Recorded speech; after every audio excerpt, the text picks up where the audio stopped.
हमें जो मिला है।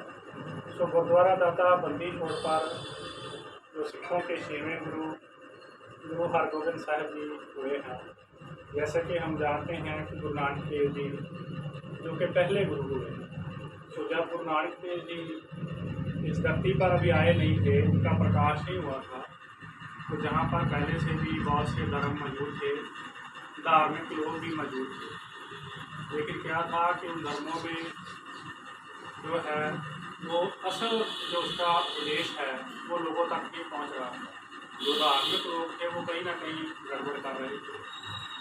तो सृष्टि ने काल पुरुष से विनती की कि आप कोई पुरुष धरती पर भेजो तो सबको मार्गदर्शन दे, उस परमात्मा का रास्ता दिखाए। नहीं तो जहाँ पर सभी ने अपने अपने मार्ग जो हैं वो बनाए हुए हैं, अपने हिसाब से वो बता रहे हैं और अपना अपना काम जो है वो चला रहे हैं। तो गुरु नानक देव जी इस धरती पर उनका प्रकाश हुआ और सिख पंथ की उन्होंने नींव रखी और सभी धर्मों और जातों के लोगों को वो साथ लेकर चले, चाहे वो कोई भी धर्म हो, कोई भी जात हो। तो गुरु नानक देव जी का जो मूल सिद्धांत था वो था कि एक परमात्मा को मानो, कीर्त करो, नाम जपो और वंश करो। जो पहले धर्मों में जो पूजा पाठ है उस पर बहुत ज़्यादा जोर दिया जाता था, लेकिन गुरु साहब जी ने इसके साथ में कहा भी काम भी करो। अगर काम नहीं करोगे तो जीवन कैसे चलेगा। काम करना है तो अच्छा करना है, इसके लिए आपको उस परमात्मा से जुड़ना पड़ेगा। अगर आप नाम जपोगे, परमात्मा से जुड़ोगे, तभी जो आप काम करते हो उसमें बेईमानी नहीं करोगे, जुड़ती है ईमानदारी से काम करोगे। और फिर जो आपने कमाया है उसमें से अपना जो गुजरान है वो करके उसके बाद जितना भी आपकी पहुंच है वो आप गरीबों में जिनको लोड़ है, गुरु घर में कहीं पर भी उसका जो कुछ हिस्सा है वो दान दें, ताकि जो सारे समाज में एक बैलेंस जो है वो बना रहे। क्योंकि सभी तो जो है वो कई ज़रूरतमंद भी होते हैं, तो उनकी ज़रूरतें भी पूरी हों। तो गुरु नानक देव जी ने फिर अलग अलग मतों के जो धार्मिक लोग थे उनसे भी उनकी विचार चर्चा होती रही, बात होती रही। और जहाँ भी गुरु साहब जी जाते थे तो सबको एक परमात्मा का जो नाम है उसका संदेश देते थे और उनको ये समझाते थे कि हमें उस परमात्मा का जो सच्चा मार्ग है वहाँ पर चलना चाहिए, लोगों को इधर उधर भटकाना नहीं चाहिए। जो धार्मिक लोग भी थे तो खुद भी, और गुरु जी ने जो उनके सिख धर्म की जो विशेषता है, गुरु साहब ने कहीं पर भी नहीं कहा कि आप हमें फॉलो करिए या हमारे फॉलोअर बनिए। ऐसा कहीं पर भी गुरु नानक देव जी ने नहीं कहा। वो जहाँ भी जाते थे, अगर जोगियों से बात करते थे तो उनको बोलते थे कि आप अच्छे जोगी बनिए। जो आपने रिलीजियस सिंबल धारण किए हैं, मुद्रा पहनी है या जो भी वो पहनते हैं, तो उनके जो सिंबॉलिक मीनिंग है जैसे सत्य, संतोष, दया, तो वो उनको बताया कि आप ये भी साथ में धारण करें। अगर आप जोगी हैं तो आप अच्छे काम करें। सिद्धों के पास गए तो उनको भी यही समझाया कि जो आपके धर्म के मूल तत्व हैं उनका भी प्रचार करें, केवल बाहरी तौर पर ही आप धार्मिक ना। और ऐसे ही पीरों के साथ भी गए हैं, मक्का मदीना गए हैं, हरिद्वार गए हैं, पंडितों के साथ जहाँ पर भी विचार चर्चा हुई है गुरु जी की, तो यही उन्होंने उपदेश दिया कि आप जिस धर्म में भी हो, बात यह है कि आप उस धर्म के जो मूल तत्व हैं उसे पहचाने और उनको माने। तो आप जिस धर्म में हैं, आपको धर्म में दूसरे में जाने की, इधर उधर जाने की कोई ज़रूरत नहीं है। अपने धर्म में रहकर काम उस धर्म के अकॉर्डिंग करते हैं। तो ये उपदेश गुरु नानक देव जी ने दिया। और उसके बाद आगे जब उनका जो अंतिम समय आया तो उन्होंने अपनी जो जोत है वो आगे गुरु अंगद देव जी में प्रवेश करा दी, फिर गुरु अमरदास जी। तो ऐसे 10 गुरु साहब हुए हैं जो गुरु नानक देव जी की जोत थी उनमें प्रवेश करती गई, और 10 गुरु साहब। उसके बाद गुरु ग्रंथ साहब जी को गुरु गोबिंद सिंह जी ने जो है वो एज ए गुरु उनको जो है वो घोषित किया नांदेड़ में कि आज से जो जितना भी सिख पंथ है वो गुरु ग्रंथ साहब से अगुवाई लेगा, गुरबानी को पढ़ेगा और इससे जो है वो जो उपदेश होगा उसको मानेगा, और गुरु ग्रंथ साहब ही जो है गुरु होगा। और व्यक्तिगत तौर पर जो सिख पंथ के या जो लोग हैं वो गुरु ग्रंथ साहब की हजूरी में एकत्र होंगे और जो भी फैसला लेंगे उसको सभी मानेंगे। तो ऐसा विधान गुरु गोबिंद सिंह जी ने बनाया। और गुरु हरगोबिंद साहिब जो ग्वालियर में आए, जो हमारे बड़े बाग थे, आप सबके बड़े बाग थे, किस धरती को उन्होंने भाग लगाया, नहीं तो कहाँ पंजाब है तो कहाँ पर ये ग्वालियर है। तो जहांगीर जो बादशाह था उस समय का, जिसने गुरु अर्जन देव जी को भी शहीद करवाया था, तो उसने गुरु हरगोबिंद साहब जी ने क्या था कि जब गुरु अर्जन देव जी की शहीदी हुई तो गुरु हरगोबिंद जी ने ये जाना कि अभी अगर हम केवल परमात्मा का नाम जपेंगे, अच्छे काम को हम करेंगे, तो ये जो लोग हैं, जो जुल्म करने वाले लोग हैं, ये ऐसे हटेंगे नहीं। जो अच्छे लोग हैं उनको ये परेशान करते रहेंगे, तो इसका भी मुकाबला करना चाहिए। तो उन्होंने जो है वो हमें सेंट भी बनना है और साथ में सोल्जर भी बनना है। सेंट सिपाही बनने के लिए जो सिखों को उन्होंने प्रेरणा दी कि आप तलवार भी पहने और परमात्मा का नाम भी लें, दोनों चीज़ें अपनी डिफेंस के लिए, सुरक्षा के लिए दोनों को साथ में रखें। तो उन्होंने अकाल तख्त साहब की सिरजना की, 2 तलवारें मीरी और पीरी के उन्होंने धारण की। तो उस समय जो जहांगीर था उसने ये ऐलान किया था कि कोई भी व्यक्ति जो है वो 4 फीट ऊंचे खड़े पर नहीं बैठ सकता है, घोड़े पर नहीं चल, जहाँ उनके जो अहलकार थे वही इनको दान करता। लेकिन गुरु हरगोबिंद साहब ने कहा कि ये गुरु नानक ने तो हर किसी को राजा बनाया है, तो ये सभी लोग धारण करेंगे। सभी हमारे राज्य में सभी राजाओं में ऐसा नहीं होगा कोई अमीर है तो कोई गरीब है। तो गुरु हरगोबिंद साहब ने सिखों को कहा कि अब हमें क्या करना है कि ऐसे तो ये सभी को मारते जाएंगे, जुल्म करते जाएंगे, ये तो इनको रोकना होगा।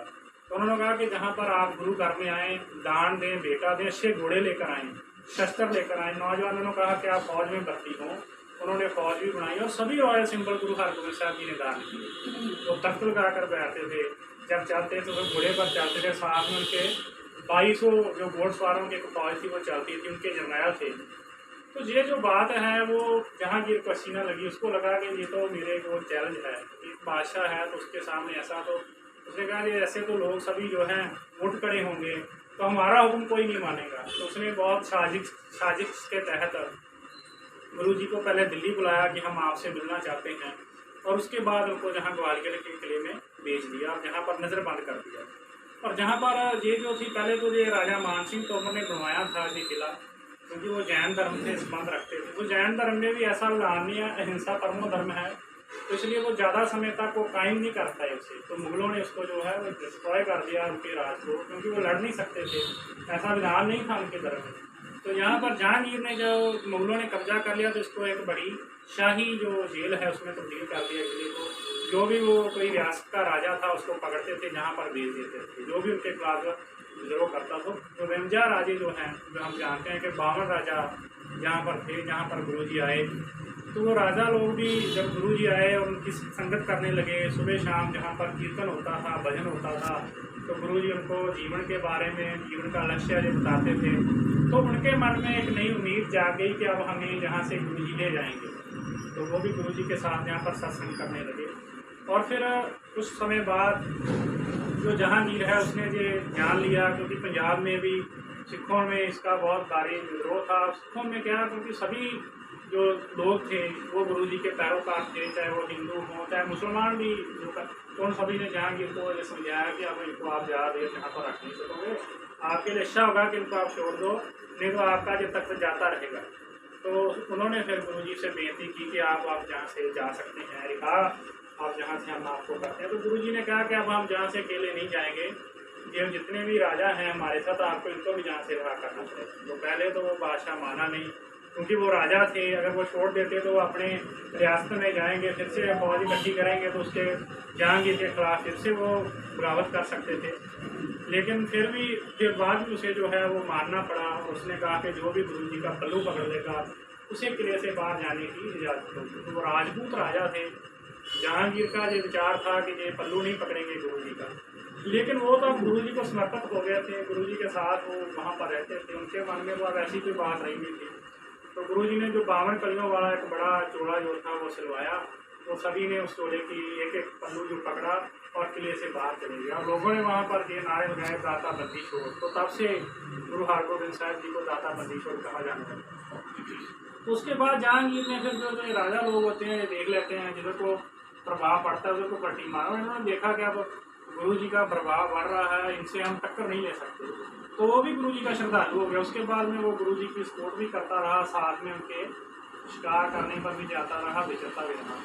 और जहांगीर के बाद उसका जो पुत्र था शाहजहां, जिसने जो ताजमहल बनवाया है हम सभी जानते हैं, उसने भी गुरु जी के साथ जो है फिर बाद में, पहले उसने भी 4 जो जंगें हैं उसके साथ भी हुई, जहांगीर के साथ अपनी फौज को पंजाब में भेजता रहा कि गुरु जी को पढ़ कर लाओ। लेकिन तब तक जो गुरु जी की जो फौज थी, जो लोग थे उनके साथ जुड़ चुके थे, और 4 जंगों में वो शाहजहाँ को वहाँ से जो है वो हारना पड़ा। तो गुरु हरगोबिंद महाराज जी का ये जो स्थान है जहाँ पर ग्वालियर पर, वो गुरु जी का जो प्रताप इतना था कहते हैं कि जहांगीर के मन में पहले कोई डर नहीं था और उसने सोचा कि गुरुजी से एक बार मिलते हैं, उनको दिल्ली बुलाते हैं। उनके बारे में सुना था कि वो सिखों के गुरु हैं, ऐसे हैं। तो जब उन्होंने देखा कि गुरुजी 7 फीट के जवान हैं, इतने लंबे चौड़े हैं, तो देखकर वो डर गया कि ये गुरुजी तो बहुत प्रभावशाली हैं और मैं इनको जहाँ से जाने नहीं दूंगा, तो ये मेरे मनमानी नहीं चलेगी इनके होते हुए।